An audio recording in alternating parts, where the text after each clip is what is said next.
Thanks for joining me for another episode of The Game Time Guru. Today, we're talking about jerseys. Yes, it's a discussion on the new NBA jerseys with Hawkley and DeRooy. You don't want to miss it. This is The Game Time Guru. So, what time is it? Game time! Woo!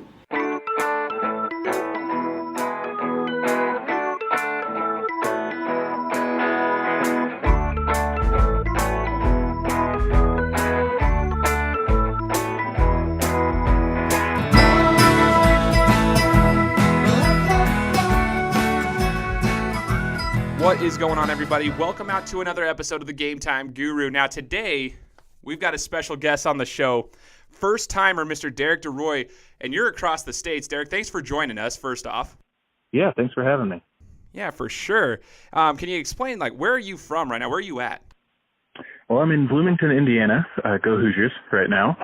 Ooh. I am born and raised north of Seattle, a little town called Marysville, Washington, and grew up there, spent my entire childhood in that town, and moved out to Nampa, Idaho to go to college and met one C.C. Hawkley.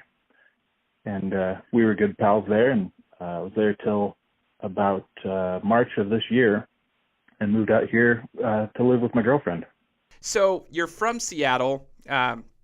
Let's see, can you give us any information on maybe your background with sports and if you like the Sonics, the old school Sonics? I know you mentioned you might have liked the old Peyton and Kemp days, if I'm not mistaken. Gary Payton, Sean Kemp? Yeah, and I think that would be true of every guy in my class at that time.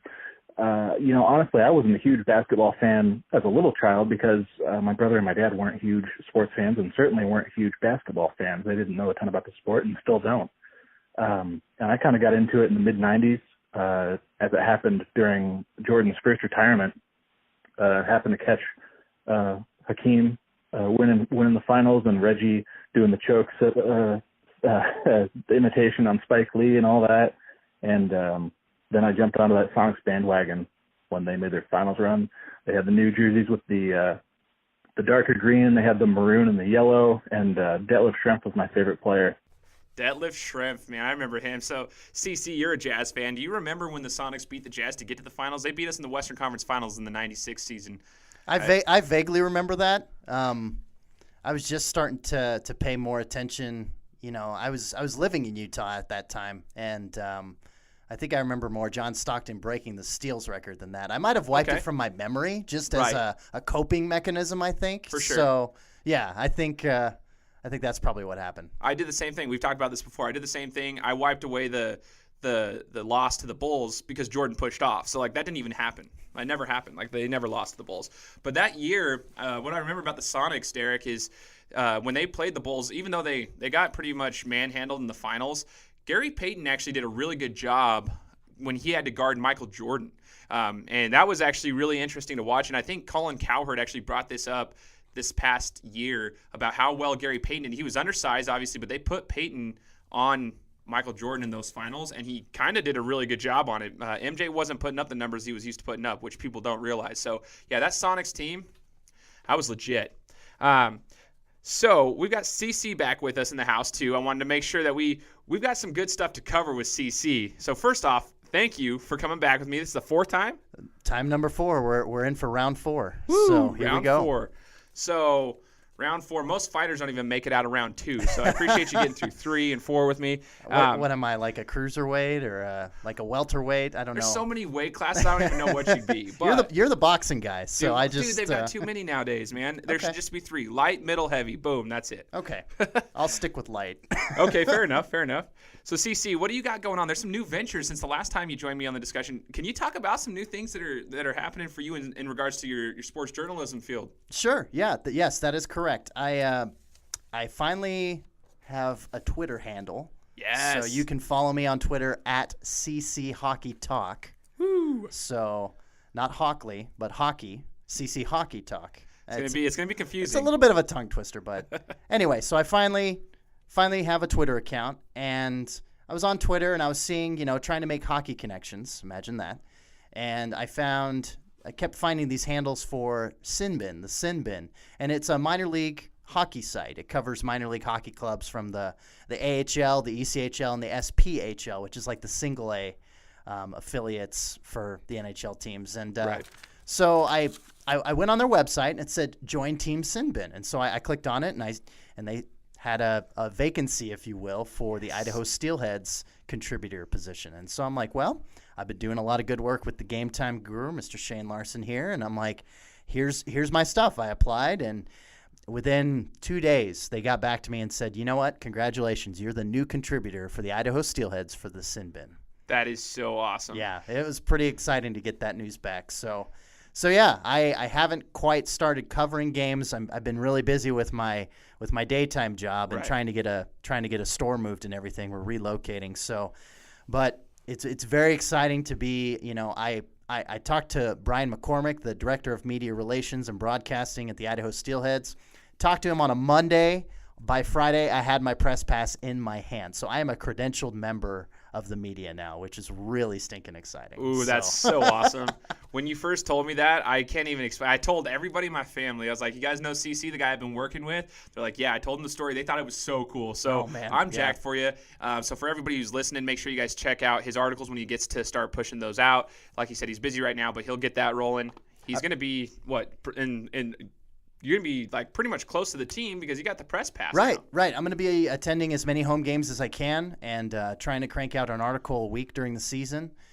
Speaking of articles, I've talked to you about this, Shane, but I'm not leaving the Game Time Guru high and dry. I'm working on one about rebranding and how rebranding affects the psyche of sports teams. That's the article I'm working on for the that's Game Time awesome. Guru coming up. So yeah, stay tuned for that, and stay tuned for the Sinbin articles. The website's thesinbin.net, and like I said, my Twitter handle now is @CCHockeyTalk. Chad, if you're going to be going to every home game, you should take a trip out to Indiana because the Indianapolis Fury, or the Indy Fury, are also in the ECHL. But, you already knew that because Idaho and Indianapolis are both really close, and they're both on the East Coast, which is really appropriate since they're in the ECHL. And just come out and do the road trip. You bet, man. I mean, I need to come see you and come catch a Blackhawks game anyway. So why not catch an Indy Fuel game as well? Right on. So you guys know where you can find CC, and he's going to have some great content. You've already read his articles on my website. You've listened to what he has to say. Now he gets to showcase his skills for Sinbin. It's going to be awesome. So getting back to our discussion here with Derek and CC, guys, we're talking about jerseys, all right? And I wanted to talk about this because on my a couple of weeks ago, I was speaking with Andrew Ferrasi, and we actually made a comment about how we rooted for teams that had cool jerseys, right? So I think this is going to be an interesting, fun discussion because we're talking about jerseys. And like in the NFL, for instance, I used to really like the Panthers and the Jaguars because I thought their helmets looked cool and their jerseys were awesome colors. But today we're going to be talking about these NBA jerseys. But first, let's talk about how they took a little bit of the European game. They got this little sponsorship deal for the jerseys by, adding some patches on each of the jerseys. And Derek, I want to know what your thoughts are. Like, what do you think about this for the NBA financially? Was it a smart move or was it a dumb move?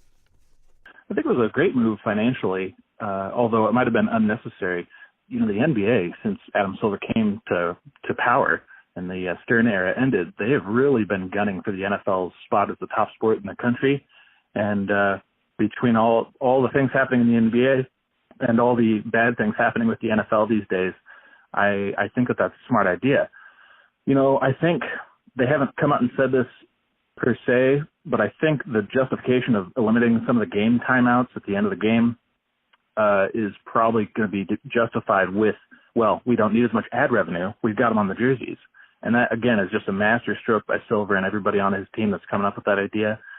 I think it was inevitable as we're moving into the future, and the NBA is more of a forward-looking league than the NFL or Major League Baseball are. And that's not necessarily a good thing, but I think it's true. It was inevitable. I'm not crazy about the way it looks. Okay, that's perfect, though, because I kind of want to get in to the actual, let's talk about the physical look of the jerseys themselves with these sponsorship patches.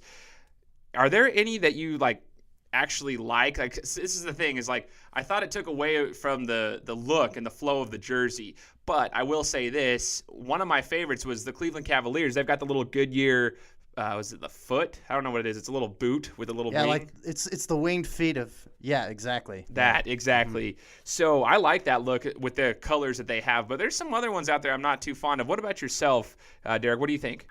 I think you're spot on, Shane. I think the Cleveland Cavaliers one is probably the least offensive. Another one I think that's not horrible is the Timberwolves, which honestly they've got a whole rebranding thing going on this season. They got a new court logo and main logo. They got the eye of the wolf that lights up on the court. They've gone with kind of a Seahawks blue Dayglow green combo, which I hate, although I know a lot of people love it. But I like the way they snuck their Fitbit logo into the patch into the jersey. It's between the striped lines, and I think that's one of the less offensive ones. I really don't like them in general, and I think that's one of the least offensive. And then all the other ones, we kind of talked about this actually in the email. The Nets one is horrible. Let's see, the Pistons, the Kings, they have blue diamond almonds. The Warriors one on their home or their white jersey is red, so you got a white, blue, and yellow jersey with a red patch. I don't like them. Yeah, it's funny you mentioned that, Derek, because I saw the original Infor, I think is the company name for Brooklyn, and you've got a very intentional black and white color scheme for the Brooklyn Nets, and then you got this red Infor patch. They made it monochromatic, to blend in better. But I think just recently the Pelicans teamed up with Zatarans, the Cajun style food company, and I just think that just fits right in with just the whole motif of New Orleans and everything. But I like GE for Boston. I like how they kind of blended that and made it green and non-obtrusive. I also like Harley Davidson for Milwaukee. I hate that one. you got the kind of Milwaukee, I don't even know what to call that, kind of forest green color, and then you've got their kind of white cream blend of their light color, and then you've got that black and orange logo. And I love black and orange together, but I can't stand it when it's with green and cream. Yeah, I totally understand what you're saying there. I actually 100% agree with that. Now, let's transition into this. So we know that these weren't the only changes, right? They got the sponsorship patches, but in fact, the main change was that Nike took over the apparel rights of the NBA. They signed an 8-year deal taking over for Adidas, and they had this design, right? Like they wanted to make these jerseys lightweight for the players to be able to move quicker, make it feel like they didn't have anything on, but they have a problem. Derek, what is the problem with these jerseys that we're seeing so far this season? Apparently they are lightweight because they're made of toilet paper. That's that one ply. Because it's just tearing right off the guys. I think they've had probably 6 or so in-game tears between the regular season and I think the preseason, which was, of course, is only a few more games per team. They're just tearing right down the middle of the back or the middle of the chest. You've seen a couple players try to pull the jersey up over their head, like you do when you're either wiping the sweat off or maybe you're cursing into your jersey or whatever, and it's tearing right down the chest and splitting at the neck seam. And then the first big one was LeBron. It split on the back when he was taking a jumper, and it split right down his back, which of course is the size of Montana. But yeah, it's terribly inflexible. Well, and that's what happens when you have, I think it's like, I don't know the percentage of recycled material that they're making the jerseys out of, but Nike's like, oh, it's recycled material. So like you said, it's got the same consistency of one-ply toilet paper. Yeah, I read that somewhere, and it was a long time ago. I never even followed up on it to see what that meant. But now that you're saying it again, that sounds really strange to me. How do you recycle a fibrous material that you make clothing out of? And I really don't know. Maybe I should, but I'm not sure what that means. Sounds like you're ripping on them pretty bad. Well, the jersey should be able to stand up to a game's worth of wear, which I don't think any player wears a jersey more than once in a game. They're using a different blend of material, which they advertised it as being better for wicking sweat off the body. And so it's kind of this Gore-Tex equivalent for a basketball jersey, where it's gonna breathe a little bit better. It's gonna stop you from getting mired in your own sweat, and initial reports of that, I think, have been mixed as well. So this is the NBA ball all over again from about 10 years ago. Yeah, man, these jerseys are awful. That's just what I gotta say. Like this fact, as far as like the material, like that's just bad. Do you see them making any changes to help this? So, like, what can Nike do to fix this problem since they just signed an 8-year deal? Like, they've got to fix something. They got 8 years with the NBA right now, or else something's going to happen to that contract. Yeah, I'm sure they're working hard at it right now. And honestly, I wouldn't be shocked if we didn't hear a ton about what they do. If they went back to the factory blackboard and figured something out and kind of introduced it, and it wasn't obvious to us because we are only seeing it from a distance, and we might not hear a lot about it. You know, the last jersey I heard of ripping was, I think, a week ago, and it was Thaddeus Young, and it was one of those ones that split on the neck. I haven't heard anything since then. I'm wondering how long it's going to be till I hear anything else, and between just a lack of rips, I'm wondering if Nike's also telling the media to be a little hush-hush about it just because they don't want to damage their brand. Yeah, I mean, when you've got this many jersey tear mentions and, you know, every game is televised and everything like that, and we're only 15, 16 games into the season, and it happened a number of times in the preseason as well, yeah, there's going to have to be definitely some adjustments that need to be made for sure. Here's the thing. It's something that you said spoke out to me, Derek, is it might be from when they're pulling their jersey over their face to curse. So, like, I'm not trying to, like, do a confessional here, but when I was in high school, I led my team in technical fouls and for 2 seasons, and part of that was because of that specific instance. I just have to say, if I had those jerseys in high school, I'd have gone through at least 11 of them because I know that 11 of my technical fouls my junior and senior year were because of that exact reason. So anyways, I just thought I had to throw that out there because it reminded me of that exact same scenario. I don't hold it against anybody. I think that's one of the most appropriate ways you can get that stuff out of your system, and I wouldn't expect anybody who makes $100 million and is such a finely tuned machine to act any different. We're going to talk about the jerseys. We're going to rank them. Derek's got some good rankings here. I want you to go through them with these new styles that we talked about, and we're going to talk about the best of the West, the best of the East, the worst and the worst, which ones you have ranked in the top. So we'll go through this discussion, and it's meant to be fun. So I want you to basically share who you think has the best jerseys looking wise in the Western Conference. That's where we'll start. Well, you know, Shane and Chad, I don't know how much of this you guys have kept up on, but not a ton of the jerseys have actually changed much from an aesthetic standpoint. The jersey material and the fit of it has changed a little bit, but most of the styling is the same. A lot of the changes that have occurred are around the elastic band of the waist of the shorts and around the bottom of the shorts where the seam is on the outside. They've kind of cut out a triangle on that.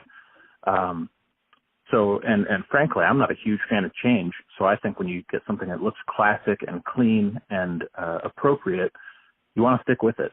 And so I've got to go with some that aren't necessarily the newest or the freshest, but I don't care. I don't like that Timberwolves one. What I do like are the Rockets. I'm not a Rockets fan, but I love the way they incorporate the Rocket into their logo, into their text on the chest, into the piping, not the piping, the stripes under the arm. The way they incorporate all that, I think, is just so very clean. There's not a ton of color. There's not a ton to distract you with it. Something that's a little more distracting, but I think is just so beautiful that I can't leave it off the list is the Warriors. The way they incorporate the bridge and their color combination of the blue and yellow and white is just gorgeous. And I hope they don't leave it anytime soon. They can keep incorporating all kinds of alterations to it that they use occasionally, like they do the military support night for some teams. And I think the Warriors last year and the Rockets both did the Chinese text, the Chinese characters, I believe it was. They did. On the chest. I think that still looked fine. I thought that was a really nice touch, just something to do, to kind of dabble with. And the third one would be the Blazers. You know, I grew up a Sonics fan as a child, and there was that rivalry between Seattle and Portland the whole time, but it didn't really matter. The diagonal striping across the chest, the lower chest, has always been gorgeous. Portland actually did make a change, however, to their main logo. You know, they've got that pinwheel look with all the red and white stripes that kind of yin-yang on each other. And those stripes have always tapered our whole lifetimes, I think, because you'd have to go back to the Rip City logo to get something different. They actually made them so that the stripes didn't taper at the ends. They just stay solid and parallel to each other, and then they still end in the flat line. But I think that cleans it up a little bit. It makes it look a little less 80s, 90s, and just gives it kind of a clean start. Yeah, that's interesting. Both Sports Illustrated and Complex rated the Blazers jerseys 3 and 1. So they are, they're in, they're unanimous. It's pretty unanimous across the board. I mean, the descriptors I'm finding for that is just clean. There's improvements to the word mark, the numbers, the piping, and the striping. You know, the font of Blazers across the front is straight up and down instead of, tilted diagonally to go against those diagonal stripes on the front. You know, it's interesting that you like the Rockets jerseys because SI rated it 22 and Complex rated it 29. It just, they called it swagless. They said it doesn't evoke Rockets or space. I mean, they could throw a little yellow in there like they did in the 90s. I mean, they could, and I think they use an alternate that's red and yellow like those 80s and 90s, but it's not the same ones that Hakeem was wearing. It's right. A little bit different font. Right. The one thing I don't like about the Portland jerseys is I think it's their statement jersey. It's kind of got a color rush thing going for it, where it doesn't have any outline on the text. So it's a solid red jersey, and it says Portland, but it doesn't have a white outline around it. Same with the numbers, and then the striping, the diagonal striping is like the main logo with all the little tiny stripes, but they're gray with black separation. Yeah, it reminds me a ton of the color rush in the NFL, which Chad and Shane, you might be able to guess this, but I'm not a huge fan of those either. So I saw a comment online about the Blazers jersey. It's like, oh, it looks like tire marks because they're going to get run over by Golden State in the first round of the playoffs. So what do we got, Derek? So we heard your best of the West. Let's talk about the top and the East. What do you got for the Eastern Conference jerseys that you like the most? So I really like the rebranding for the Bucks, and that's part of the reason I think I despise the Harley Davidson patch so much is because they had such a good thing going last year, and then they just totally destroyed the upper portion of that with the black and orange of the Harley Davidson logo. Part of that might be because the shape of the Harley logo they're using does nothing to collaborate, and that's true of a lot of these patches. You know, the patches are rectangular. I think the league wasn't very flexible about the way they let them apply it, just as a kind of a trial period to kind of figure things out, and they didn't really let them work it in. Like if you think about the Knicks logo, it's very plain. It's blue and orange. I love those colors. I hate that they're not willing to try anything unusual with it except for the sleeve alternating colors, which I don't think I've seen them do in a couple of years. But yeah, you had this beautiful green and cream logo with the horizontal stripes under the arm, and they totally destroyed it with this black and orange on the top where the patch goes. But I think it's still just so gorgeous, and so much better than some of the purple ones that we saw in the 90s, like the one with the giant buck across the bottom half of the chest. I just thought that was horrendous, and this is so much of a better decision. Cavaliers statement jersey is great. I think you were mentioning this, Shane. The statement jersey for the Cavs, it's like two tones of black, kind of alternating stripes, but it's subtle.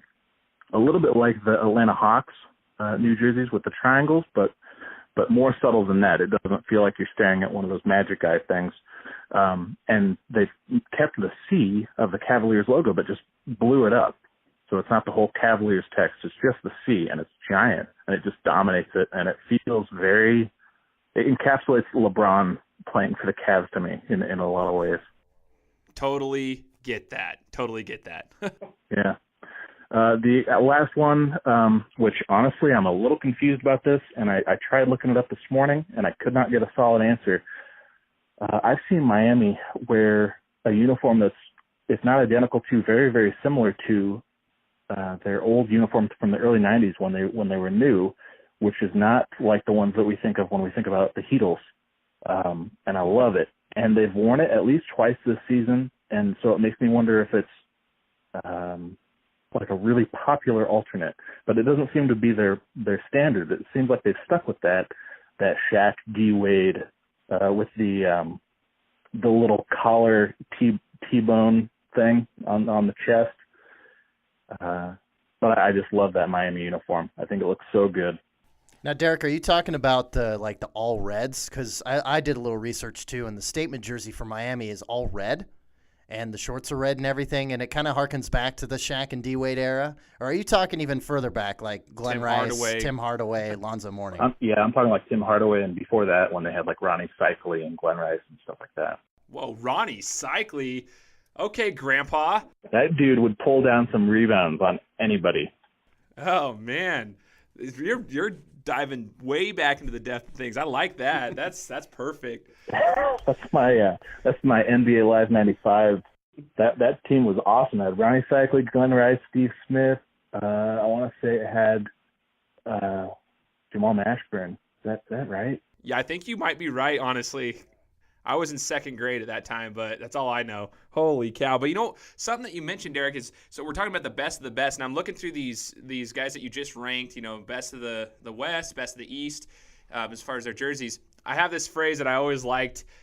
You've probably heard it yourself. If you look good, you feel good. If you feel good, you play good. If you play good, you get paid good. So these guys look good. They're all playing pretty well because each one of these teams, I think, finished with a winning record last year. They're all doing pretty well this year. I mean, there's got to be some sort of like validity to that statement, I think. Anyways, it's probably skewing my opinions a little bit, but I can't help it. I'm a human. No, I totally get it, man. Totally get it. So let's transition into this. We've talked about the best. We've shed some light on some of the best the jerseys that you've seen. Let's go through your rankings of the worst in the West in particular. Well, one of the worst in the West, I already kind of mentioned the Timberwolves. They've done that whole rebranding with the kind of day glow green, and I like the way they snuck the patch in there because I think it's so subtle. But I really don't like the combination. It's kind of got a Warriors vibe to it with the thick horizontal stripes. But I just do not like that green. I don't like it. I can't get around it. The Phoenix statements might be my least favorite. They've just got a PHX on it, and it's pretty solid color. There's not a lot of variation in it. It's a solid black, and there's nothing to make me say, wow, I should watch these guys more often. And that's not just because they're playing the court. It's because they don't look good. I think there's nothing appealing about that. Chuck looked great, and Chuck's always been kind of chunky, but he looked great in those old Phoenix uniforms. Why? They had a good look. And they did incorporate that the basketball that's the sun. They incorporated that on their court, and I've noticed with the statement jerseys, they're kind of putting logos, like even some of the more old school logos, on that little patch on their waistband. I've noticed, and they did that with the Phoenix statement jerseys. But yeah, aside from that, it's pretty bland. I mean, it's just PHX and black. It's pretty just unimpressive. I agree with you on that, Derek. There's an opportunity for every team to get a little bit creative, and a lot of them did not take it. I guess that wouldn't be a sin that I'd say the Timberwolves made, but I dislike theirs for a different reason. But Phoenix just played it as conservatively as they could. I don't know what they're thinking. The last one would be the Pelicans. I've thought this since they became the Pelicans. I don't like the name. I don't like the colors. The only thing I do like, and this is actually an improvement, which I think kept them out of the bottom slot for me, is that they increased the size of the text on the jersey. So I don't hate their font with the little they're not serifs. They're little things sticking out of the side. It's kind of got a Western font vibe to it. But they increased the size of that font, and so I think it's a little bit more attractive, but I still don't like the colors. They've got kind of a navy blue and that goldenrod and a red. What's funny about the jerseys that you just mentioned there is each one of these teams is probably going to be fighting for that 7-8 seed. So I'm going to keep going back to that whole you play good, you feel good, you play good whole scenario. That's kind of going to be the gist of my article that I want to write. Is this rebranding, this the new colors and everything. I mean, Derek and I have had many conversations about the purple and teal overhaul in the 90s that a lot of teams did, from Major League Baseball to the NBA, of course, with the Utah Jazz, and NFL even with the Panthers. They embraced, kind of a bluish, not really teal, but yeah, I mean, it's just a matter, like the Pelicans, the colors just don't come together. They're just they're the Mardi Gras colors, but they're just like they're on the cusp of doing something. It's pretty bad when the Jazz embrace more of the New Orleans spirit. I mean, obviously they came from New Orleans, but yeah, it's pretty bad when the Jazz jerseys do a better job than the Pelicans. Totally agree with you on that one, CC. So that great analysis. Now let's finish up with the worst of the Eastern Conference, and I know you've already touched base, Derek, on the Knicks. You kind of touched base on that, and I want to hear what you have to say in regards to the rest of the Eastern Conference. What jerseys do you want to rank there? I think that the Raptors Reds had a lot of potential when they first came up with that idea, but they've kind of toned them down in their character. They just don't have a lot of aggression left in them, and the font is really blasé. It just does not make me want to root for them. The numbering style is also very plain.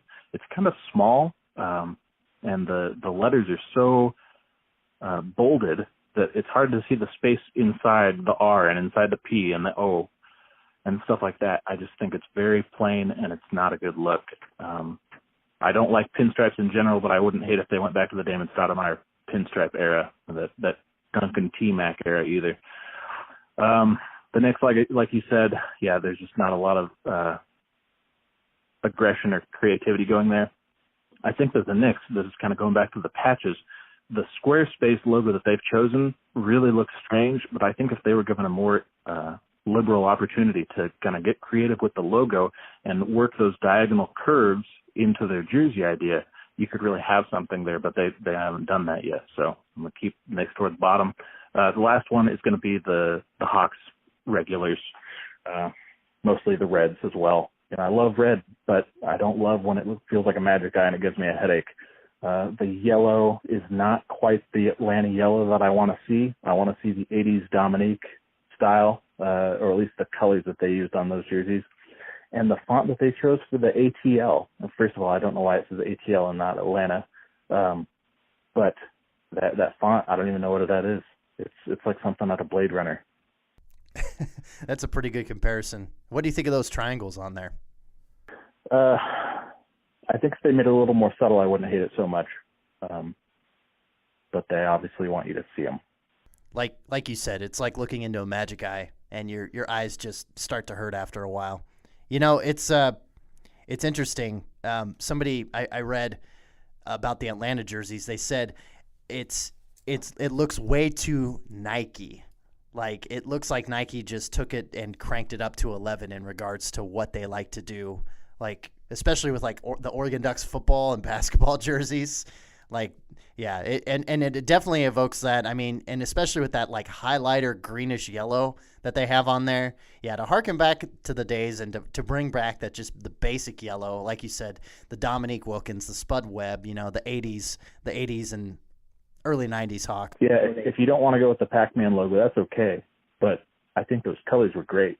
And I thought they were also a lot better colors to choose from than the 90s Dikembe Hawks. I just thought they were clean, they were solid, they were very distinct from everybody else in the league. And now you have something that's very distinct, but it's painful. Right. And to go back to the Raptors jersey, Derek, they kind of had this overarching, kind of, word art, something that you come up with in Microsoft Word where you bend the word art so that it's an arch. I think a team that did it right in the East was the Indiana Pacers. And, they kind of had the Indiana and then the Pacers underneath it and the number in between that. I know we spoke about that before as well, Derek, and how, they made it kind of as a nod towards the Hickory jerseys that they wear from Hoosiers. Yeah, I like the little pinstripe sunburst. I don't know what else to call it. Kind of a sunburst striping on the side. I'm not as crazy about the Hickory homage for the text, but I think it's better than the Raptors. And I'd say the Pacers probably have grown on me a little bit since we first talked about them. They were my honorable mention for best in the East. Yeah, and I mean, I really like what they've done with their alternate logo, incorporating the state of Indiana, and you've got the yellow basketball, of course. I mean, it looks really good on their court. I mean, you've got the main P in the middle there, but they've got the alternate logos on the court as well, and I think it looks really nice, and it's a good nod to the state, and it's a good homage for sure. Now, a couple things that I took out of this discussion. One, Derek, it doesn't sound like you like the abbreviations, should I say, like the ATL or the PHX. Like you didn't like Phoenix's PHX, you didn't like Atlanta's ATL. You like to have the words spelled out. Okay, I got that. I do, unless it's Toronto and you could go YYZ, and I'd be okay with that. Fair enough. And in regards to the Raptors, I wanted your take on the old school dinosaur on the thing. Like you mentioned the Damon Stoudemire days, like the pinstripe, but did you like those when like Vince Carter was there? Those the dinosaur. What was your full take on the dinosaur? I did not like the dinosaur that much. I was okay with the pinstripe. You had the pinstripe with the kind of the lightning bolt zigzag thing, and I think Orlando did that not too long ago as well. But I did not like the dinosaur. It didn't look very intimidating. It looked more like a cartoon. I like my animals to be somewhat believable in their anatomical design, and that T-Rex or Velociraptor dribbling the ball just didn't do it for me. Well, I mean, especially he was wearing clothes too, wasn't he? He was wearing a jersey as he was dribbling. He was wearing a jersey and shorts, and you could just tell by their logo that they were catering to kids. I mean, I was probably 8 or 9. I mean, well, you and I were probably about 8 or 9 when those jerseys came out, and I'm just like, oh man, Raptors, new team, Toronto, and they're just, yeah, they're totally geared towards kids, and of course they had to update it to make it more, more. Well, it was the same with the Grizzlies as well. When they started out, they had the giant claw with the giant paw with all the claws coming out of it. That seemed cooler to me. I wasn't a huge fan of the Grizzlies logo either, but I thought that was cooler than the cartoony dinosaur that was just trying to ride the coattails of Jurassic Park. Exactly. Derek, I appreciate your discussion here with the jerseys. To wrap it up, we're going to get into the last segment called the Guru's Gauntlet, and I'm just going to ask you a few questions, more like a rapid-fire style, but you haven't been preparing for these ones because I haven't written them down yet. So are you ready for the Guru's Gauntlet? I'm as ready as I'm going to be. All right, so you liked the Sonics back in 95, 96. You mentioned to me before that you like the Spurs. Are you going to, like, because of Tim Duncan, right? You like Tim Duncan. You started watching him on SportsCenter. But will you root for the Spurs when Popovich leaves? I probably won't. I think Popovich is going to stay there at least until after Tony and Manu are done. I think he'll stick around there a while at least to make sure that Kawhi is doing okay. He might stick around for another 15 years for all I know, but I wouldn't put money on that. I'll probably phase that out, and I'll just become kind of a basketball fan at large. You like the Sonics. When they moved to OKC, did you ever follow them when they went to OKC? Do you like OKC, or do you have no ties to them whatsoever? No ties whatsoever. I'll lend you my Sonics DVD about the whole event of them losing the team to OKC. I understand that's Clay Bennett's decision and his group, but that whole event was shady. And frankly, this might sound a little unromantic. I'll be okay if Seattle does not get a team again. And I think that's a little unusual for people that you talk to who were Sonics fans and who were sad that they lost them. The Seattleites made a decision not to pay for the renovations to Key Arena, which now I think they're doing anyway, although it's been 10 years. Because they just paid to build Safeco Field and Quest, which is now CenturyLink field for the Seahawks, and they didn't want to pay for a third one, and Clay Bennett called their bluff. And I don't want it to be one more of these cities and situations where the owner has held a city hostage to the team and gets the city to pay for a new stadium or arena. I'm so glad you actually covered that, because that was my next question, is if you wanted to see a Seattle team, if you would support them if they came back to Seattle. So you already answered that one. I mean, I will if the owner's willing to pay for it. I am not going to tell anybody they should vote for that. I think that's ridiculous. What's the best NBA jersey of all time? That Dominic Hawks jersey would be up there. I don't know if I could choose just one, and it's the same thing if you asked me what my favorite movie was. I don't think I could choose just one. The Dominic Hawks jersey would be great. The Reggie Miller Pacers jersey from when we were kids with the tapered striping was great, I thought. A third one, I'll keep it to 3, I guess. A third one would have to be, that's tough. I like the Rip City. I like the Rip City jerseys. No. I'm pulling it back. I'm gonna go with the Barclays Suns with the sun coming up and the nice purple striping around the bottom of the shorts. I'm going with that. That's my 3. You're in Indiana. Like, what's there to do in Indiana? That's a great question. I've been here 7 months. I haven't got an answer for you. There's not a ton to do in Bloomington if you're not a part of the university, I don't think. Bloomington's a great town. It reminds me a lot of Boise on a smaller scale. It's a college town. It's got a lot of youth vibe. It's got a lot of art around, things like that. It's got a lot of microbreweries and stuff like that you can go to hang out and have a good time. I think they're opening an arcade bar next weekend or the weekend after maybe. I got to do more stuff in Indianapolis. We went up to go to an Indy Fuel game. We drove all the way there. I thought, surely they'll have tickets left. They were sold out. We drove all the way back. It was like an hour drive. I'm going to go to an IU football game. We had tickets. I won a raffle at work to get some tickets to go to the Indiana, Coastal Carolina, something like that. It was a game that was not originally scheduled, and it got tossed onto the schedule because of the hurricane. It ruined Indiana's matchup with somebody, and we were going to go, and apparently you can't bring purses in there. You got to have everything in a clear plastic bag so they can see that there's no bomb in it, and so we took the bus back home that day. And I'd like to go to an IU basketball game or 3, but man, the tickets are expensive. Going to Duke costs like $120.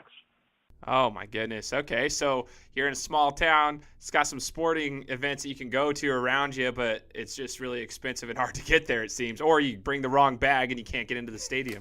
I mean, just to be clear, it wasn't my purse. It was her purse. Sure. Just want to get that on the record. It wasn't your handbag, Dirk? Right. It wasn't my man's bag. Right on, Derek. Well, I appreciate you joining the show. Before we sign off, I wanted to see if CC, you have anything else you'd like to say? Oh, the DVD that Derek mentioned about Seattle losing their team. I mean, it's tragic. I mean, you gotta give it a watch. I mean, do you have the full title of that, Derek? Okay. No, you're good. You're good. I'll let you look it up. I'll keep talking. Yeah, I just read an article. I actually sent it to Derek recently that Seattle wants to fund. And they're actually the ownership group. I think I read this correctly. They want to take on more of the finances of it to take the burden off the city. But they want to build an arena that wants to host an NBA team, but also they want to lure an NHL team there as well. Ooh. So, NHL, they're at 31 teams right now. It's kind of an odd number. Where's the 32nd franchise going to land? I mean, there's a number of teams that are up for relocation, obviously. So they could, a Florida or a Carolina or, heaven forbid, Gary Bettman, an Arizona could land in Seattle. Or, Hamilton, Ontario, Canada could be a good potential. Quebec, of course, they just built a new stadium that's NHL ready. Kansas City, actually, the Sprint Center, it's NHL ready. They could go there as well. So they've got a number of options. But, yeah, Seattle definitely vying for that number 32 team in the NHL. Yeah, absolutely. I'd be curious to see that happen. I'd be excited to see what they name it, and I suspect they'd put that in the Key Arena as well. But that would be cool. I found that DVD. It's Sonicsgate, like Watergate. So Sonicsgate, and they do have a website that's active. To kind of advertise the DVD, and they've got a blog on there, so it's just Sonicsgate.com. So the subtitle of it was Requiem for a Team. Play on the Aronofsky movie. Right, man, that is just so heart-wrenchingly poetic. It's a painful video. The guys did a great job putting everything together. It mixes all the different political machinations that are going on between Stern and Bennett and his team, and then between Bennett and the City Council of Seattle and the City Council and prior owners and all this stuff about what people are saying they're doing and what people are saying they're looking for. and how it just kind of spirals out of control and gets swept under the rug. Yeah, it's pretty sad, I think. I'm going to have to check it out, though. It's called Sonicsgate, Sonicsgate.com. So is it the Sonicsgate or just Sonicsgate? Just Sonicsgate. Okay, so Sonicsgate, and we can check it out, Sonicsgate.com. I'll put it here at the bottom here for the description. So once again, Derek, thank you so much for joining the show. CC, as always, it's been a pleasure. And everybody who's listening, I'd appreciate the support if you could share this. Share it with your friends. I hope you guys enjoyed the discussion as much as I did. You guys know it. This is the Game Time Guru. I'll talk to you next week. Thank you so much for listening to this episode. Before you leave, please head on over to iTunes and leave me a review. I would greatly appreciate it because it helps me out a ton. Thanks, guys. Appreciate the support.